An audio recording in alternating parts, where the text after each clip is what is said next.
guys, welcome back to my channel. Hope you guys are doing well. So when I was moving to Australia as a student, one thing that I was really worried about is how am I gonna find my accommodation? I had hundreds of questions in my mind as to what the renting situation is like in Australia, what is the rent that we pay, which is the best area to pick, and many more such questions. So in today's video, I am going to answer all these questions for you. So please do watch this video until the end. You are going to find it very helpful. And if you have students who are moving to Australia for their studies, please share it with them as well. And before I even begin, I request you guys to please subscribe to my channel right now, if you have not subscribed already. So I'm going to give you 2 seconds for you to subscribe. So, okay, done. Awesome. Thank you so much for that. And the reason why I'm stressing so much on this is because I am planning to hit 5,000 subscribers by end of Jan, and I really need your help for this. So please help me achieve that. And the reason why I want to do this is I will probably explain in another video. So for this video, without wasting much time, let's get started.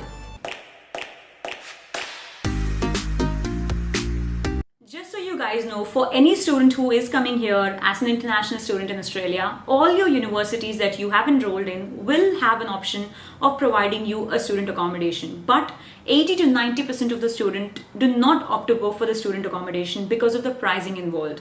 Because these university accommodations are overly priced. If I have to give you an example, I was a student of Western Sydney University, and a sharing accommodation, like a room shared by 2 girls, was $250 a week, which was super damn expensive, I believe. And on top of that, every time you use laundry and every time you use a dryer, you have to pay extra cost as well, which was around $6 to $7 each time you use these amenities, which I believe is really expensive. So most of the students opt to go for a share accommodation somewhere outside. But if you're someone who can afford a university student living, definitely go for it, because the experience is going to be so amazing. You will meet people from all around the world. There are regular activities happening inside the student village. So it's amazing. Yes, if you can afford it, no doubt about it, just go for it. But for people who do not find this affordable and who want to save more money and pay their own fees, it is highly recommended that you find a place for yourself somewhere out of the uni accommodation, which will save you a lot of cost. So one thing that I really recommend you guys to do is to do some networking and see if you can find some people who are in the same boat as you.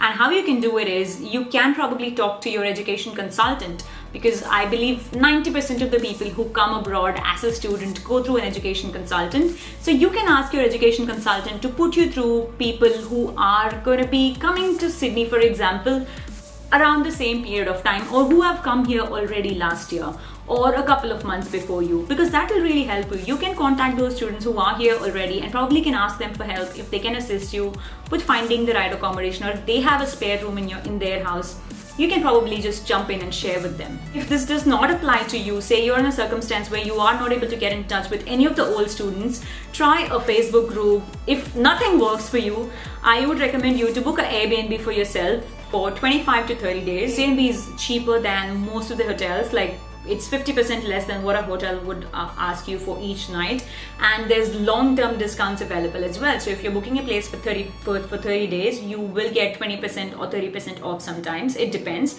And what I can do is I can provide you a sign-up link as well. So if you sign up through this link, you will be getting $55 off on your first booking, which equals to say 2,600 rupees, Indian rupees. So you will save it if you book through this link, so feel free to use it if you want. The best part about Airbnb is that you can see who the hosts are, and if you are an Indian and you want to live with an Indian family, you can probably just send them a message as well, because there's an option to chat and ask them any questions that you may have, and if they are really nice, they may offer you to, pick you up from the airport as well. So that's a very good option for you to do. And another advantage of Airbnb is that you do not have to pay bonds. Like, say there are different options to find accommodation as well, which I am going to be explaining you in a minute. But if you go for these options, they might ask you to pay a bond for 2 weeks or 4 weeks, whereas in Airbnb you don't have anything of this sort, and that's why I recommend you Airbnb. And the reason why I say 20-25 days on an Airbnb is because that will give you a good time to settle down and see how the area is, and by that time you'll start going to uni as well, so you will meet a lot of friends too who can help you out with accommodation. And if you are staying with someone from the same community already, you feel like you're already home, you know what I mean. So it does really help, I guess, initially. And then in those 20-25 days, you have option to go and inspect property by yourself. You can see which areas you like, you can see what your preference is.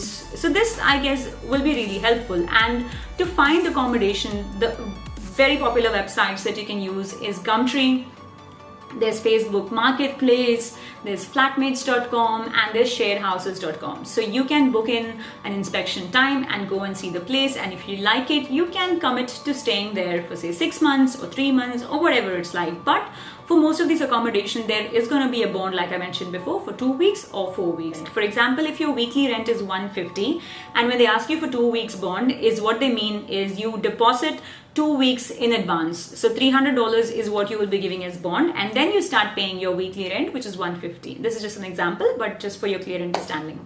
So this situation does not happen when you book in an Airbnb, because I've heard stories from people who are abroad, say in India or Pakistan, and they go to Gumtree or such sites and they just confirm a place and they transfer the rent money and the bond money and all of that, and they come here, arrive in Australia, see the place, they are not feeling comfortable. In a week or two, they want to move out. So most of the owners, if it's a really nice owner, it's good for you that they will return your bond money, but most of them do not return your bond money. So you have to be really careful about how much you pay as a bond.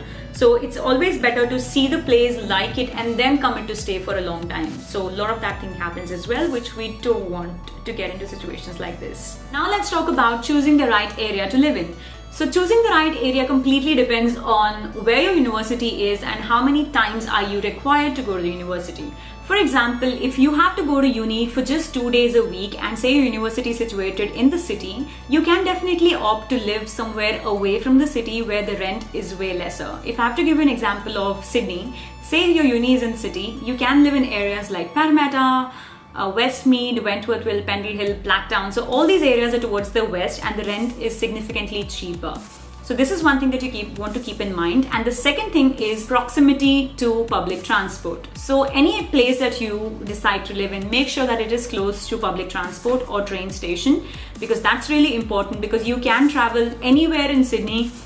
It will maximum take maybe 1 hour or 1.5 hours, and the trains are pretty convenient too. So if you have to go to uni just 2 days a week, traveling 1 hour in train shouldn't harm if you are going to be saving so much.